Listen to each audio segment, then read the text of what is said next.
السلام علیکم ورحمۃ اللہ وبرکاتہ۔ حضرات، آج میں مرنے کے بعد برزخ اور قیامت اور آخرت کے بارے میں تین باتیں بتانے جا رہا ہوں۔ آپ حضرات اسے بغور سے بات فرمائیں۔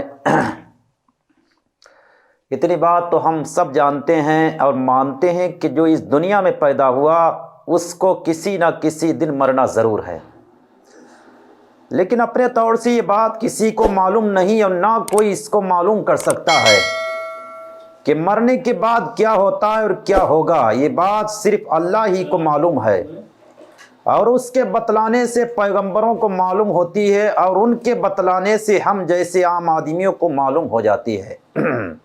اللہ کے ہر پیغمبر نے اپنے اپنے وقت میں اپنی قوم، اپنی امت کو خوب اچھی طرح بتلایا اور جتلا دیا کہ مرنے کے بعد کن کن منزلوں سے تم کو گزرنا ہوگا، اور دنیا میں کیے ہوئے تمہاری اعمال کی جزا اور سزا ہر منزل میں تمہیں کس طرح ملے گی۔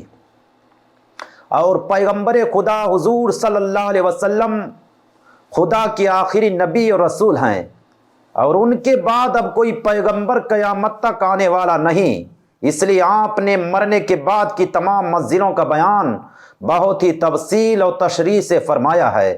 اگر اس سب کو جمع کیا جائے تو ایک بہت بڑا دفتر تیار ہو سکتا ہے۔ قرآن شریف میں اور حضور صلی اللہ علیہ وسلم کی حدیثوں میں جو کچھ اس سلسلے میں بیان فرمایا گیا اس کا مختصر خلاصہ یہ ہے۔ مرنے کے بعد تین منزلیں آنے والی ہیں۔ پہلی منزل مرنے کے وقت سے لے کر قیامت تک ہے، قیامت آنے تک کی ہے، اس کو عالم برزخ کہتے ہیں۔ مرنے کے بعد آدمی کا جسم چاہے زمین میں دفن کر دیا جائے، چاہے دریا میں بہا دیا جائے، چاہے جلا کر راکھ کر دیا جائے، لیکن اس کی روح کسی صورت میں فنا نہیں ہوتی۔ صرف اتنا ہوتا ہے کہ وہ ہماری اس دنیا سے منتقل ہو کر ایک دوسرے عالم میں چلی جاتی ہے۔ وہاں اللہ کے فرشتے اس کے دین و مذہب کے متعلق اس سے کچھ سوالات کرتے ہیں۔ وہ اگر سچا ایمان والا ہے تو صحیح صحیح جواب دے دیتا ہے، جس پر فرشتے اس کو خوشخبری سنا دیتے ہیں کہ تو قیامت تک چین اور آرام سے رہے۔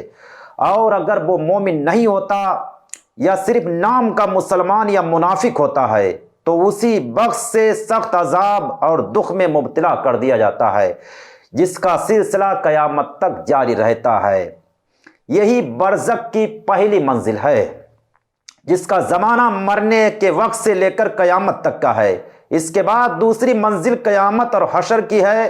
قیامت کا مطلب یہ ہے کہ ایک ایسا وقت آئے گا کہ اللہ کے حکم سے یہ ساری دنیا ایک دم فنا کر دی جائے گی، یعنی جس طرح سخت قسم کے زلزلوں سے علاقے کے علاقے ختم ہو جاتے ہیں، اسی طرح اس وقت دنیا درہم برہم ہو جائے گی اور سب چیزوں کو ایک دم فنا آ جائے گی۔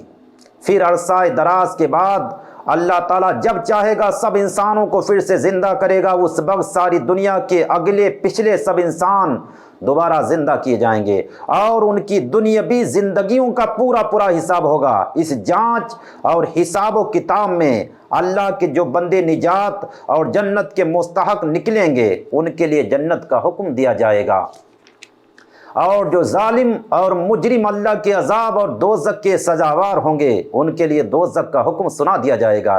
یہ منزل مرنے کے بعد کی دوسری منزل ہے، جس کا نام قیامت اور حشر ہے۔ اس کے بعد جنتی ہمیشہ کے لیے جنت میں چلے جائیں گے، جہاں صرف آرام اور چین ہوگا، اور ایسی لذتیں اور راحتیں ہوں گی جو اس دنیا میں کسی نے دیکھی نہ سنی۔ اور دوزخی دوزخ میں چلے جائیں گے، جہاں ان کو بڑے سخت قسم کے عذاب اور دکھ ہوں گے۔ اللہ ہم سب کو اس سے اپنی پناہ میں رکھے۔ یہ دوزخ اور جنت ہی مرنے کے بعد کی تیسری اور آخری منزل ہے، اور پھر لوگ ہمیشہ اپنے اعمال کے مطابق جنت یا دوزخ میں رہیں گے۔